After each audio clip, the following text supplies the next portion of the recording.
आरती bad doctor ने कहा कि आरती कुछ घंटों में ठीक हो जाएगी और मैं दवा लिख दे रहा हूँ जिसे आप मेडिकल स्टोर से मंगा लीजिए। मम्मी और पापा, मुझे पता है कि जन्म से लेकर आज तक मैंने कोई ऐसा काम नहीं किया जो आपको गर्व महसूस कराता है। लेकिन मैं खाना पकाने में राष्ट्रीय स्तर का पुरस्कार जीता हूँ। मैं 5 लाख रुपए का चेक और पहला स्थान मिला। उसने मुझे एक बहुत बड़े होटल में मास्टर शेफ के पद पर नियुक्ति देने के लिए कंफर्मेशन लेटर भी दिया क्योंकि मैंने बनाया गया खाना संयोजन इतना पसंद किया था। मुझे कोई फर्क नहीं पड़ता क्योंकि पूरी दुनिया मेरे खिलाफ है।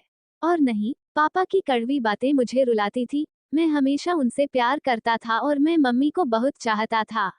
मैं जानता था कि मम्मी और पापा मुझे अंदर से बहुत प्यार करते हैं, हालांकि वे बाहर से सख्त दिखते हैं। यदि मेरे माता पिता मुझे नहीं चाहते, तो वे मुझे बिना कहे कपड़े और मिठाइयाँ किताबें नहीं देंगे। कोई भी माँ के प्यार और ममता को शब्दों में बयां नहीं कर सकता। माँ मेरी दुनिया थी। पिताजी का प्यार मुझे बहुत सताएगा, मैं अब मर जाऊंगा। मेरी माँ, मेरे पिताजी सबसे सुंदर हैं। मैं जानता हूँ कि आप अक्सर भगवान से प्रार्थना करते हैं कि अगले जन्म में मुझे ऐसा नहीं मिलेगा, लेकिन मैं भी भगवान से प्रार्थना करता था कि अगले जन्म में मुझे 7 जन्मों तक आप जैसे मम्मी पापा मिल जाएगा। आज मैं उस भगवान के पास जा रहा हूँ जिसे आप लोग बहुत पहले भेजना चाहते थे। चिट्ठी में कई भावुक बातें लिखी गई थी, जिसे पढ़कर आरती के माता पिता की पांव तले जमीन खिसक गए। वे बहुत पछतावा कर रहे थे और उनके आंखों से बहुत आंसू गिर रहे थे। आरती बेड पर पड़ी हुई थी। उसकी माँ उसके सिर पर हाथ फेर कर रो रही थी। पिता को बर्दाश्त नहीं हो रहा था। भी आरती के लिए जोर से रोने लगे। कहानी हमें सिखाती है कि हमें दूसरों के बारे में कभी भी टिप्पणी नहीं करनी चाहिए। भगवान ने जो कुछ भी उस व्यक्ति को दिया, वह बहुत सोच समझकर दिया होगा। दूसरों पर कमेंट करने से पहले खुद को भी देखना चाहिए। मेरी पत्नी 17 साल की खूबसूरत बड़ी थी और मेरी 21 साल की बहुत गोरी और बेहद खूबसूरत लड़की थी, जो मुझे दिखती थी और मेरे पति की नज़र में बहुत लंबे समय से समानताएं थीं और उनके सर पर बाल भी नहीं थे।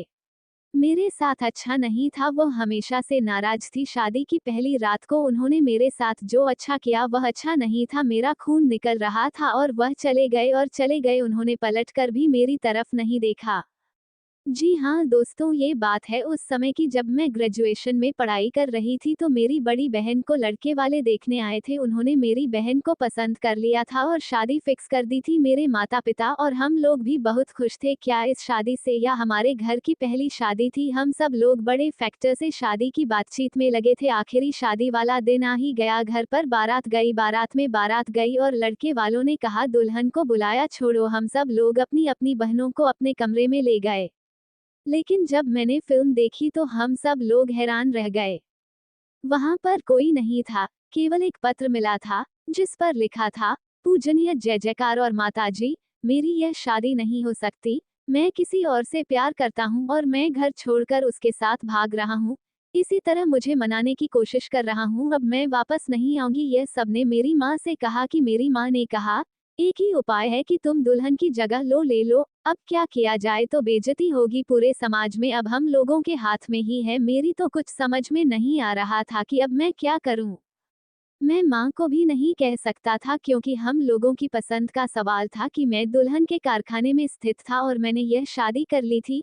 मैंने सोचा कि जब मुझे पता चलेगा तो क्या होगा। मैं घूंघट और रात को अपने होटल में अपनी बड़ी बहन को बुलाऊं। जब दोस्त आए और उसने घूंघट उठाया तो तुमसे उसकी छोटी बहन से पूछा कि तुम यहाँ क्या कर रही हो, तुम अपनी बड़ी बहन को बुलाओ। मैंने अपने पति को सब कुछ सच सच बताया। ये सुनने के बाद वो बहुत तेजी से गुस्सा हुआ और मेरे मुंह पर 2-3 बार जोर से लगा दिया और मैं कहीं पर गिर गया। मेरे बहुत तेजी से खून खो गया, लेकिन उसने मेरी तरफ ध्यान नहीं दिया और बहुत चिल्लाया और कमरे से बाहर निकल गया। मैं रात को भर रोटी खा रही थी और मैं कर भी सकती थी। आखिरकार हम लोगों की ऐसी हालत हो गई कि कई महीनों तक उन्होंने मुझे मना नहीं किया क्योंकि आज तक हम लोगों का कोई बच्चा नहीं है। मेरे पति बाजार में बहुत अमीर थे, उनका पास पैसा सोलोमन सिल्वर बहुत है। लेकिन हम लोगों के पास इतना विश्वास नहीं था कि हम लोग जब भी जाते थे तो लोग मुझे उनकी बेटी समझ लेते थे या देखकर वो मुझसे बहुत ज्यादा जल जाते थे।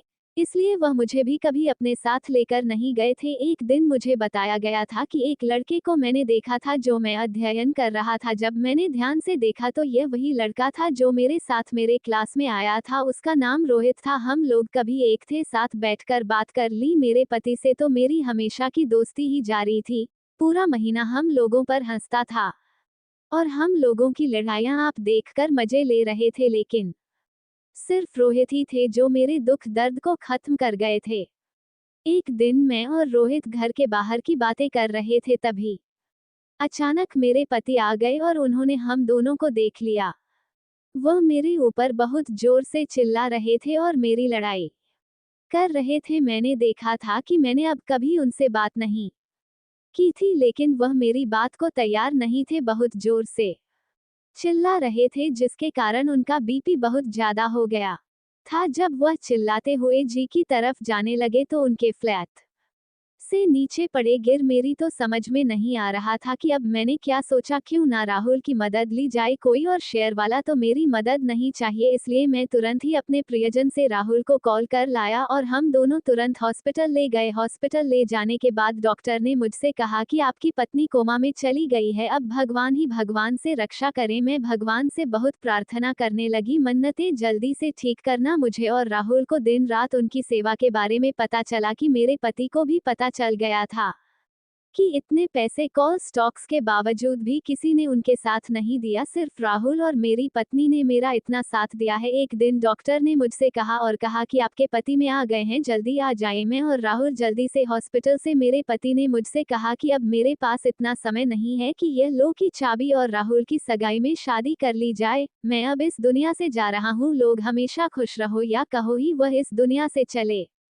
हम लोग बहुत रोए और उनको अंतिम विदाई देने के लिए अपने घर गए तो वह चाबी से हम लोगों ने वह बक्सा खोला तो हम लोगों के बारे में पता चला कि इतना पैसा इतना चांदी था कि हम लोगों की 7 पुश्तें निकल सकती थी। और मैं राहुल ने शादी कर ली। आज हमारे 2 बच्चे भी हैं। आज हम लोग मजे से अपनी जिंदगी जी रहे हैं और बहुत खुश हैं। दोस्तों, अच्छे इंसान के साथ हमेशा अच्छा ही होता है। जिंदगी में आप सिर्फ भरोसा करते रहिए। वह बेटे की शादी के दिन असलियत देखकर मां रोने लगी। जी हाँ दोस्तों, आज मेरे इकलौते बेटे शशांक की तीसरी शादी है। आज मैं बहुत देरी हुई हूँ। आज पता नहीं क्या होगा, क्योंकि पहली शादी वाले दिन भी मेरे ने बहू के साथ पता नहीं क्या कर दिया। वह बहुत जोर शोर से चिल्ला रही थी और शादी की पहली रात ही घर से भाग गई थी और कभी नहीं आई। और फिर हमने अपने बेटे की दूसरी शादी करने की सोची और सोचा शायद हो सकता है हो हमारी बहू में ही कोई परेशानी हो। फिर हमने शशांक की दूसरी शादी कर दी। दूसरी शादी में भी वही हुआ जिसका मुझे डर था। बहू को मैंने अपने बेटे के कमरे में भेजा और सोचा कि अब सब ठीक हो गया है, लेकिन करीब 1 घंटे बाद बहू कमरे से बहुत तेजी से चिल्लाते हुए बाहर की तरफ भागी। हम लोगों ने उसकी चीख सुनी, तुरंत कमरे के बाहर वाले की तरफ दौड़े और देखा कि बहू जमीन पर गिर पड़ी है, बहुत तेजी से चिल्ला रही है और कुछ देर बाद ही वाह कर रही है। हो गया है। हम सब लोग हॉस्पिटल ले गए हैं और फिर कई घंटे बाद खुलासा हुआ कि बहू हमसे है कि बेटे के साथ कमरे में क्या हुआ जिसकी ऐसी हालत हो गई, लेकिन वो कुछ भी नहीं बोलती है और डॉक्टर का कहना है कि तुम अपनी बेटी को ले जा सकती हो। वो हमारे साथ हमारे मुस्लिम जाने से मना कर देती है। वो अपना उद्यम बुलाती है और कहती है कि मैं आज के बाद यहाँ कभी नहीं आऊंगी। मेरे तो समझ लीजिए कि अब मैं क्या खरीदूं। इसका मतलब यह नहीं है। अपने बेटे से पूछती है तो वह कुछ बोलती है और बातें करती है। जब ज्यादा फोर्स करो तो वह घर छोड़ देती हूँ। इसी राज से पर्दा उठाने के लिए आज मैं अपने बेटे की तीसरी शादी कर रही हूँ। मैं देखना चाहती हूँ उस कमरे में क्या हुआ जो उस कमरे में जाने को तैयार नहीं हुआ। मेरा बेटा उनके साथ क्या करता है। और मैंने अपनी तीसरी बहू को बड़ी मुश्किल से इस शादी के लिए मनाया है। मैंने वादा किया है कि मैं तुम्हें कोई भी मुश्किल नहीं आना चाहता हूँ। हम लोग बस देखना चाहते हैं कि वहाँ पर क्या होता है और जैसे ही कुछ गलत होगा हम लोग तुरंत ही तुमको बचा लेते हैं। यह बातें सोचकर वह शादी के लिए मन गया है। शादी की सारी बारातें हो जाने के बाद मैंने अपनी बहू को अपने बेटे के कमरे में बुलाया और मैं भी उस कमरे में एक कोने में छिपकर गया और इंतजार करने लगा कि कब मेरा बेटा बाहर आएगा। मैंने भी कई लोगों को खड़ा किया था और कहा था। जब मैंने आवाज दी तो तुरंत कमरे में चला गया। मेरा बेटा शशांक कमरे में आया और बहू पलंग पर घर गया था। शशांक अपने बगल में ही बैठा। शशांक बहू से शादी करने का मन बना लिया। यही कारण है कि मुझे ये सब पसंद नहीं है। मैं अपने बेटे और बहू पर देखो, वह उनकी बातें सुन रही थी। शशांक धीरे धीरे उनके रूप में बदल गया। ये रहस्य देखकर मैं बिल्कुल हो गया और एकदम से चीखने लगा। ये सब लोग तुरंत कमरे के अंदर आ गए। उन्होंने तुरंत बहू को कमरे से बाहर ले जाया और शशांक को जोर से पकड़ लिया। आज अपने बेटे को सच जानकर मुझे बहुत शर्म आ रही है। मैं फिर एक बड़े डॉक्टर के पास गया और उस रात की सारी बात बताई कि उस रात जब मेरे बेटे बहू को देखा तो वह बिल्कुल से नाराज हो गई थी। उसकी आंखें एकदम लाल हो गई थी। वह एक भयानक शैतान की तरह लग रही थी कि मानो बहू को खा जाए। डॉक्टर ने बताई किसे एक गंभीर बीमारी है जिसमें उन्होंने अपने लाल जोड़े में किसी भी लड़की को देखा है तो ऐसा ही उनका व्यवहार है। हमने कई महीनों तक इलाज किया और वो पूरी तरह से ठीक हो गए। आज शशांक के 2 बच्चे भी हैं। आज शशांक अपनी पत्नी के साथ अच्छी जिंदगी जी रहे हैं। आज अगर मैं ये सब नहीं करता तो मुझे ये रहस्य कभी भी पता नहीं चलता।